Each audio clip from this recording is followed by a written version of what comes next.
시청자 여러분 안녕하십니까? 돈되는 복지 채널 김국장입니다. 오늘은 기초생활수급자 되는 법, 자격 및 조건, 혜택, 신청 방법 등을 분석해 드리겠습니다. 기초생활보장 수급제도란 빈곤층을 대상으로 국민의 최저생활비를 보장해주는 공공부조 성격의 복지제도입니다. 기초생활보장 수급자의 자격 및 조건을 요약해 드리겠습니다. 첫째, 가구의 소득 인정액이 기준 종이소득을 기준으로 한 급여별 선정 기준액 이하여야 하고, 둘째, 부양 의무자가 없거나 설사 있더라도 부양 능력이 없어야 한다는 부양 의무자 기준을 충족해야 합니다.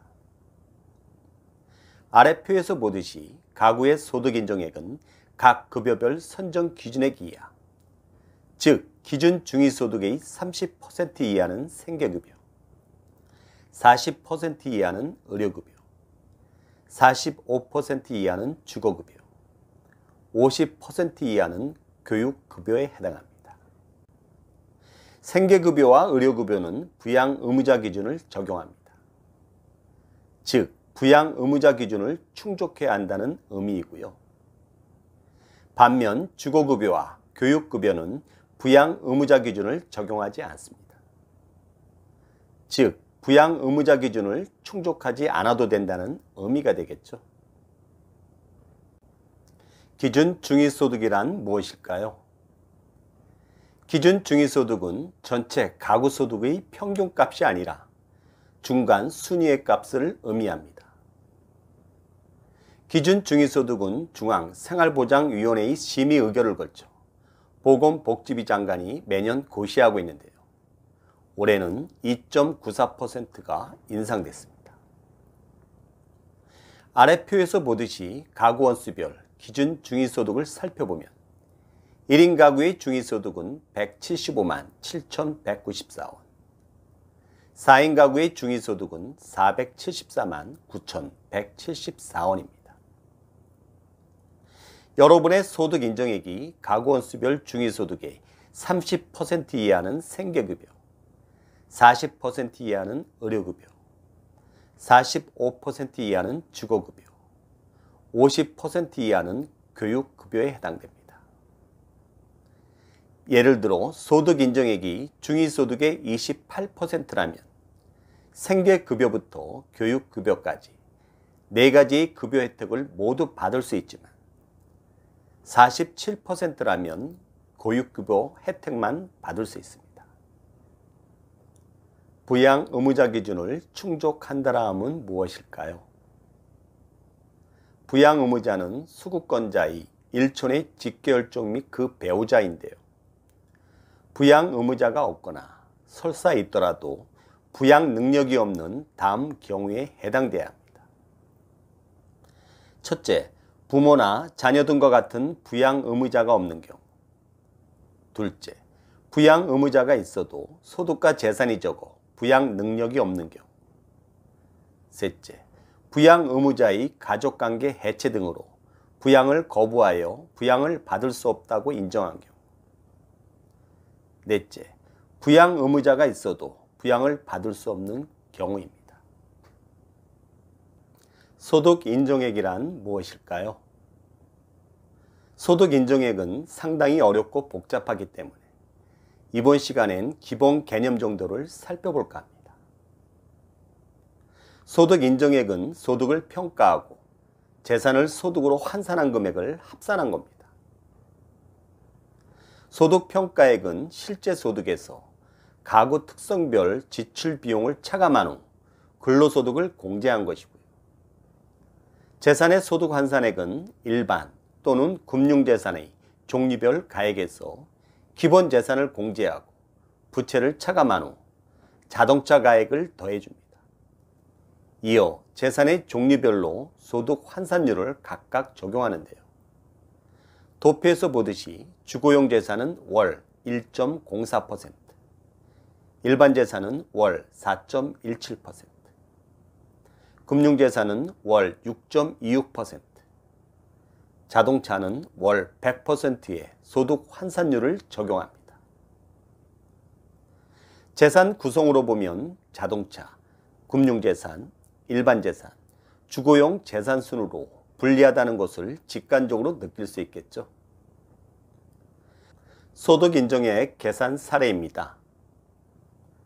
대도시에 거주하는 3인 가구의 A씨는 1억 3천만 원짜리 주택과 800만 원의 금융재산이 있는 반면 소득이나 차량은 없다는 전제입니다. A씨의 당초 재산은 주거용 재산 1억 3천만 원과 금융재산 800만 원이 있었죠. 주거용 재산에 대한 대도시의 인정 한도액 1억 2천만 원을 적용하고 인정 한도액을 초과한 1천만 원은 일반 재산으로 적용됩니다. 주거용 재산에서 대도시에 해당하는 기본 재산액 6,900만 원을 공제하고 동시에 금융재산에서 생활준비금 500만 원을 공제하면 공제 후의 가액은 주거용 재산은 5,100만 원, 일반 재산은 1,000만 원, 금융재산은 300만 원이 되겠죠. 이어 재산의 종류별로 소득 환산율을 곱한 금액을 합산하면 소득 인정액은 113만 5,200원인데요. 이는 3인 가구 중위소득의 30%인 116만 1,173원보다 적으므로 생계급여 대상이 되는 겁니다. 기초생활보장 수급자의 주요 혜택을 자세히 살펴보겠습니다. 생계급여 혜택입니다. 생계급여는 가구의 소득 인정액이 중위소득의 30% 이하인 경우였죠. 옷값, 식비, 연료비 등의 최저 생활비를 보장해주기 위해 가구별 생계급여 선정 기준액인 중위소득의 30% 금액에서 가구의 소득 인정액을 차감한 차액을 보전해주는 혜택입니다. 예를 들어 가구의 소득 인정액이 15만 원인 1인 가구의 경우인데요. 1인 가구의 생계급여 선정 기준액인 52만 7,158원에서 소득 인정액인 15만 원을 차감한 37만 7,160원이 매달 20일 통장으로 입금된다는 의미입니다. 의료급여 혜택입니다. 의료급여는 가구의 소득 인정액이 중위소득의 40% 이하인 경우였죠.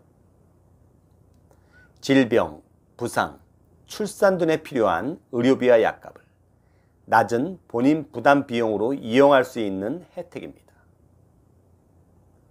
의료급여 등에 대한 본인 부담 수준인데요.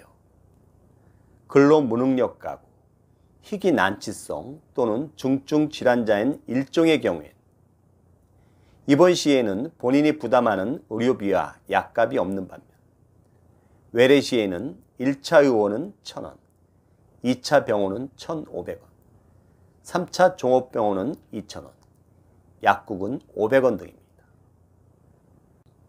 이종의 경우 이번 시에는 본인이 부담하는 의료비가 10%인 반면 외래 시에는 1차 의원은 1,000원, 2차 병원은 15%, 3차 종합병원도 15%, 약국은 500원 등입니다. 참고로 비급여 청구분은 본인이 전액을 부담해야 하는데요. 2020년부터 MRI와 초음파도 의료급여 대상이 되었습니다. 주거급여 혜택입니다.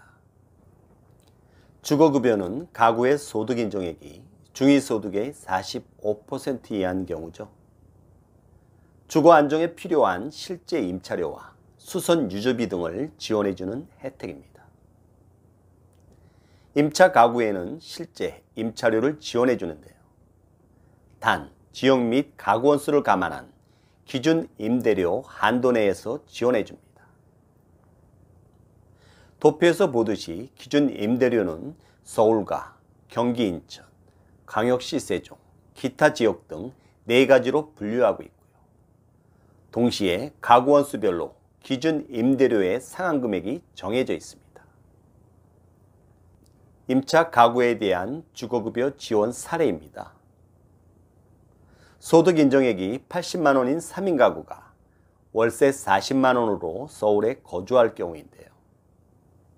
소득 인정액 80만 원인 3인 가구는 생계급여 대상자이므로 자동으로 주거급여 대상도 될 수 있겠죠.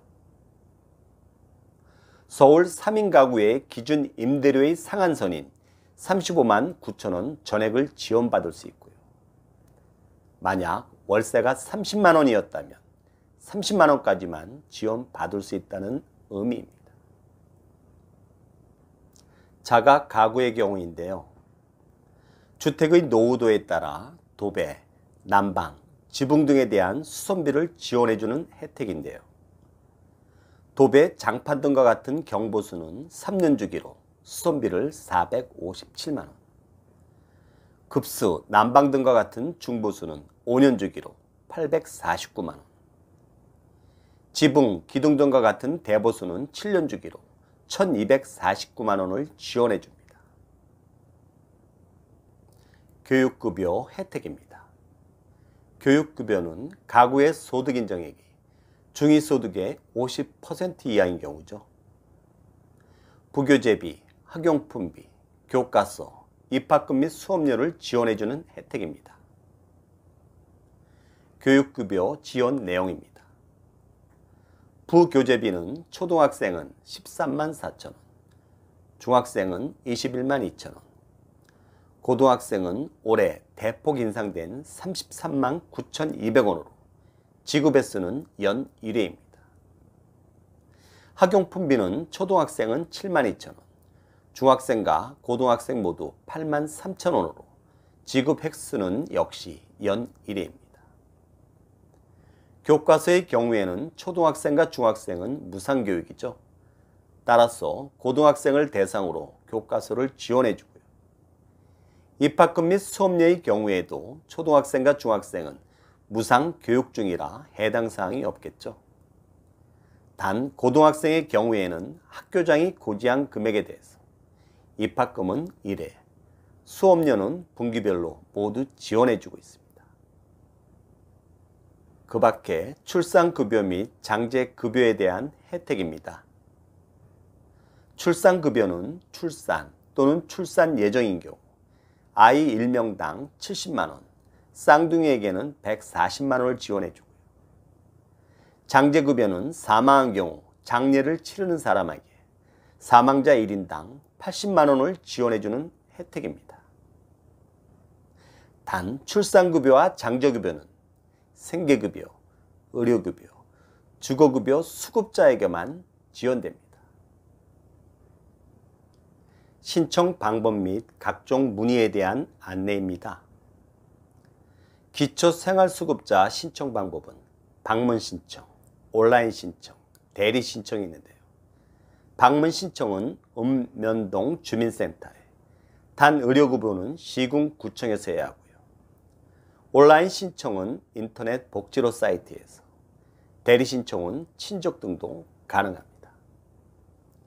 가능한 방문 신청하시는 게 좋은데요.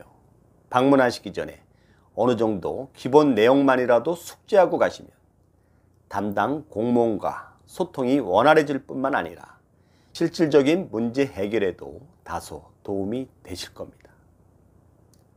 각종 문의사항에 대해서는 보건복지부 상담센터에, 주거급여에 대해서는 주거급여 콜센터에 문의하시기 바랍니다. 핵심 포인트입니다. 기초수급자의 4가지 급여 유형을 살펴봤고 기준 중위소득을 기준으로 하는 각 급여별 선정 기준액도 살펴봤습니다. 부양의무자 기준 충족 여부와 소득인정액 산정 방식도 간단히 살펴봤고요. 각종 급여 혜택의 세부 내용과 신청 방법 및 각종 문의사항에 대한 안내를 해드렸습니다. 특히 중요한 것은 첫째, 부양 의무자가 있는지, 있다면 부양 능력이 있는지를 잘 살펴보시고요. 둘째, 가구의 소득 인정액을 미리 확인해 보시는 것도 좋을 듯합니다. 참고로 복지로 사이트에 가셔서 모의 계산을 한번 해보시기 바랍니다. 셋째, 모든 복지제도가 그렇듯이 기초생활보장수급자 역시 신청주의를 기반으로 하고 있습니다. 특히 2020년에는 중위소득 인상뿐만 아니라 주거용 재산의 적용 한도와 기본재산의 공제 수준이 상향 조정되는 등 각종 조건이 대폭 완화되었습니다. 작년에 탈락하신 분들은 꼭 재신청해 보시기 바랍니다. 마지막으로 향후 방송 계획입니다. 기초생활수급자를 위한 각종 요금 감면 제도, 소득인정액 세부 산정 방식 및 대응 전략, 부양 의무자의 소득 및 재산, 가구 원수의 등에 대해서도 방송할 계획입니다. 이상으로 기초생활보장 수급자가 되는 법, 자격 및 조건, 혜택, 신청 방법 등을 요약 정리해 드렸습니다. 여러분 도움이 되셨습니까? 도움이 되셨다면 구독과 좋아요, 그리고 많은 분들과 공유, 댓글 부탁드리겠습니다.